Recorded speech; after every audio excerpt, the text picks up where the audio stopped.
بسم الله الرحمن الرحيم الحمد لله رب العالمين وصلى الله على محمد وعلى آله وصحبه أجمعين. The fifth benefit from the hadith إنما الأعمال بالنيات, the reward of deeds depend upon the intentions, is that the Prophet sallallahu alaihi wasallam associated in the hadith the reference to him and to Allah by using the article in Arabic which is called waw, and it means end. When he said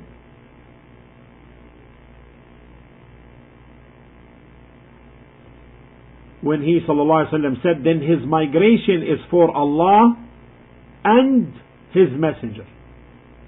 He didn't say thumma rasul, then his messenger. He said Allah and his messenger. Yet we know that is the hadith, his migration was for Allah and his messenger. He didn't say his migration was for Allah then his messenger, thumma rasuluh. Yet we know that when a man said to the messenger sallallahu alaihi wasallam once, ما شاء الله وشئت, whatever Allah willed and you, and he used the term and. The Prophet sallallahu alaihi wasallam responded to that man by saying, بل ما شاء الله وحده, rather say what Allah willed alone. So what's the difference? The answer: whatever is related to the legislative matters,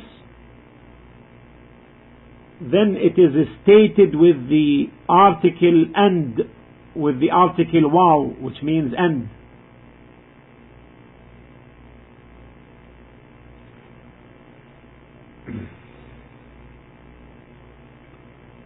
Because whatever comes from the Messenger sallallahu alaihi wasallam pertaining to the Sharia, it is the same as becoming from Allah subhanahu wa ta'ala.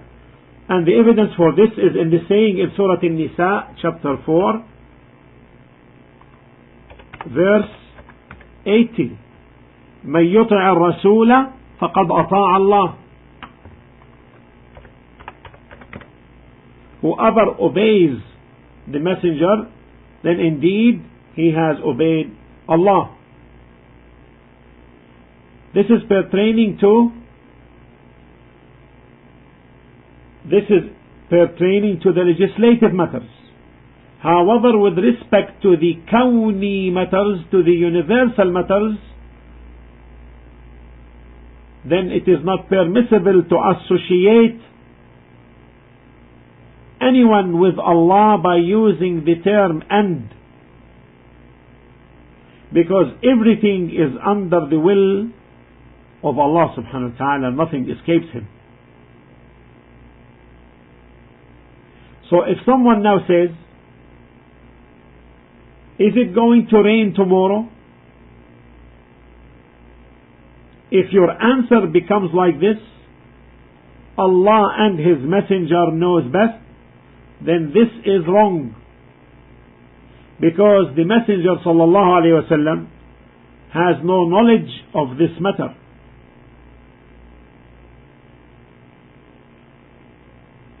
The knowledge of this matter rests only with Allah. However, on the other hand, if someone asks you, is this lawful or unlawful? And if your answer was, Allah and his messenger knows best, then this is correct, because the ruling of the messenger sallallahu alaihi wasallam in the legislative matters is the same as the ruling of Allah, as evident in the verse 80, which you see it up there. He who obeys the messenger has indeed obeyed Allah. This is the fifth benefit. Now comes a question: which is more meritorious or better, knowledge or jihad in the cause of Allah? The answer: knowledge in essence is better than the jihad in the cause of Allah, because people, all people, they need knowledge. And Imam Ahmad, may Allah's mercy be upon him, said, العلم لا يعدله شيء لمن صلحت أو لمن صحت نيته. There is nothing that can equate with knowledge for the one whose niyyah is correct, whose intention is correct. And jihad could never be an individual obligation. Due to the saying of Allah subhanahu wa ta'ala in Surah At-Tawbah, meaning on every individual, due to the saying of Allah subhanahu wa ta'ala in Surah At-Tawbah 9:122, وَمَا كَانَ الْمُؤْمِنُونَ لِيَنْفِرُوا كَافَّةً. And it is not proper for the believers to go out to fight jihad all together.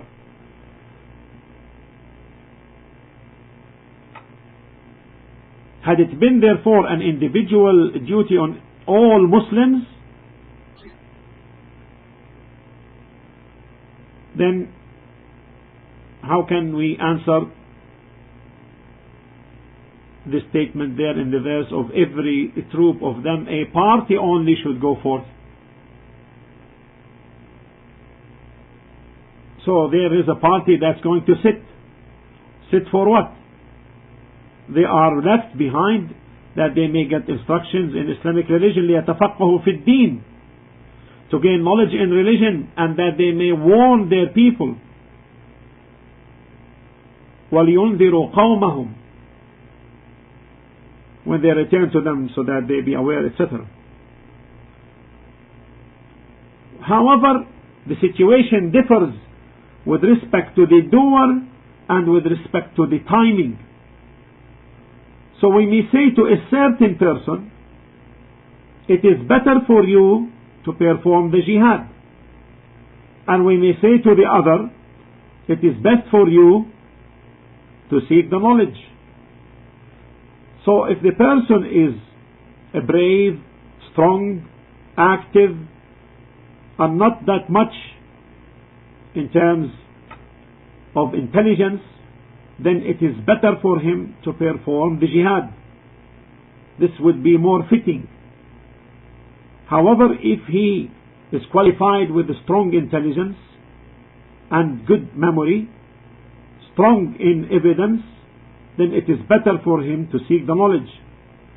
So this is in relevance to the doer. As to the relevance to the timing, if we are in a time where there is abundance of scholars and the borders of the Muslim Ummah needs those watchers, then in that sense it is better, the jihad is better. Yet if we are in a timing where there is dissemination of ignorance and innovations begin to appear in the society and dissipate, then in this case knowledge is better.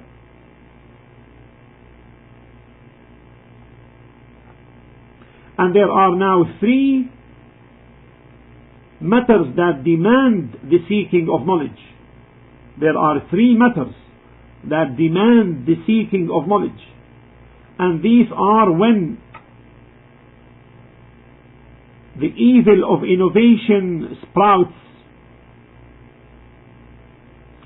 and when people make ifta without knowledge, make fatwa without knowledge.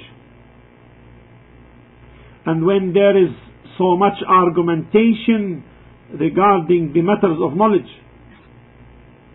so therefore under these circumstances it's inevitable to seek the knowledge. Now to the sixth benefit. From the benefits of this hadith is that migration is from the righteous deeds, because Allah and His Messenger are sought, and every action behind which Allah and His Messenger are sought, then it is from the righteous deeds, because they are means of nearness to Allah subhanahu wa ta'ala, and this is worship. Question: is immigration obligatory or recommended? The answer: there is tafsil, there is details. The matter has to be detailed, in the sense that if the person is able to manifest his deen openly, not opposed in that, no one opposing him in that, then in this sense immigration is recommended. And if he, on the other hand, is unable to manifest, on the other hand, if he is unable to manifest his deen, his religion, then the hijrah, the migration, is obligatory. This is the criteria, therefore, between obligation and recommendation. So this is relevant to the kafir land, to the non-believer lands. As far as the lands where there is sinful deeds present and apparent and declared, then we say, if the person fears for himself that he may be inclined to do these acts that affected the people in this particular place, in this case the migration is obligatory, otherwise it is not. To the contrary, we may say that if there is reform, anticipated reform in his stay, then in this sense his stay is obligatory because of the need of that land, the need for correction, the need for ordering, enjoining what is right and forbidding what is wrong. And it is strange that some of them leave and migrate the land of Islam to the land of Kufr. And if people leave, the people of correct reform leave such lands, who is going to stay for the corrupt people to face them? And the lands may even decline due to the lack of the people, the lack of the presence of the people of goodness, being outnumbered by those of fasad, of vice and evil. So if he stays and then calls for Allah to the best of his ability, then in this case he may correct others, and others correcting others, leading to the correction of the land. And if the majority of people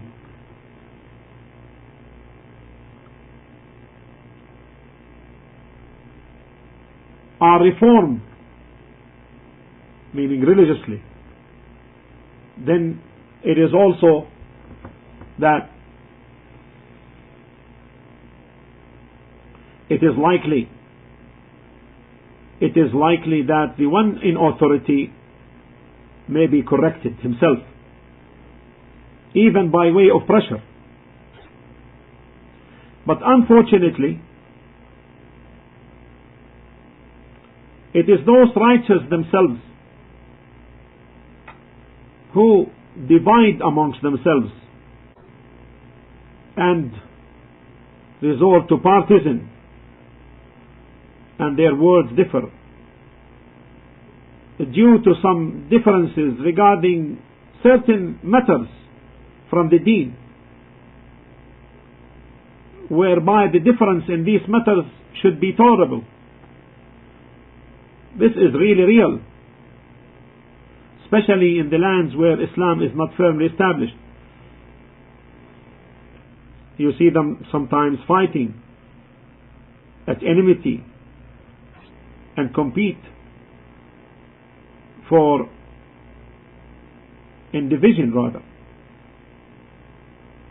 Certain matters, for example, like raising the hands during the salah. And I can tell you of a story that I personally witnessed. The Shaykh rahimahullah said, in Mina is one of the places of Hajj. On one day, the head of the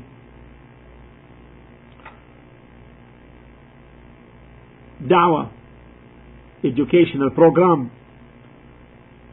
in Mina brought me 2 groups from Africa, each one declaring the other as kafir. And you know what? Upon what? Due to what? One of the groups saying that the sunnah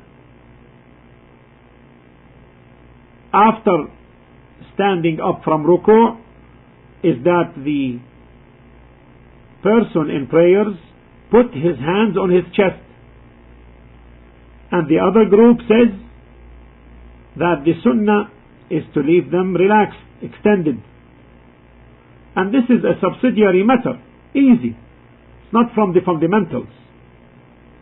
So they said no. The Prophet ﷺ says, "Man رغب عن سنتي فليس مني." Whoever turns away from my sunnah is not from me. And this is in Bukhari. And this is kufr, this is disbelief. This corrupt misunderstanding. One group ended up declaring the other as kafir in such a matter which is subsidiary, and this is a tolerable difference. So what matters here is that some of the people who are trying to reform in some lands where Islam is not established and strong may resort to declaring each other as innovators and wicked and so forth, on matters which could be absorbed and tolerable. However, if they would agree and if they differ, then their chests are vast to absorb this permissible type of difference, and then they would be on like one hand, then the ummah will be corrected. However, when the ummah sees that this is occurring to the people of righteousness,